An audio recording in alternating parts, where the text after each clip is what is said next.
आसिफ जरदारी की तबीयत से मुतालिक बिलावल भुट्टो ने अहम इंकशाफ कर दिया। चेयरमैन पीपल्स पार्टी ने कराची में पार्टी रहनुमाओं के हमरा प्रेस कॉन्फ्रेंस की, जहां उन्होंने वालिद की सेहत से मुतालिक भी बताया। आसिफ अली जरदारी की सेहत से मुतालिक बिलावल भुट्टो ने मीडिया से गैर रस्मी गुफ्तगू करते हुए कहा कि साबिक सदर का इलाज बेहतर हो रहा है और उनकी तबीयत में बेहतरी आई है।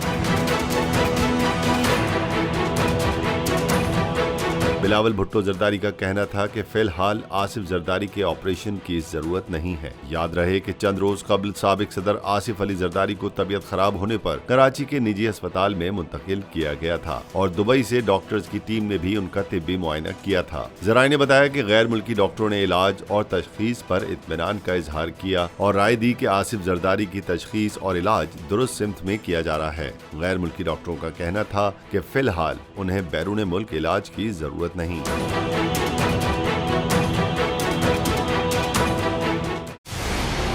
मंजिल, रास्ता, जज्बा, भयानक सच्चाई से हटाए पर्दे और तोड़ डाली झूठ की बेड़ियां। सलाखों से डरना कैसा जब चट्टानों ने पाला हो। इमरान खान बोल के साथ जुम्मे से इतवार रात 10 बजे सिर्फ बोल न्यूज पर। सबसे ज्यादा व्यूज, सबसे ज्यादा रील्स और सबसे ज्यादा रेटिंग के साथ बोल अब भी नंबर 1 पोजीशन पर बरकरार। सब्सक्राइब करें और बेल दबाएं ताकि कोई खबर रह न जाए।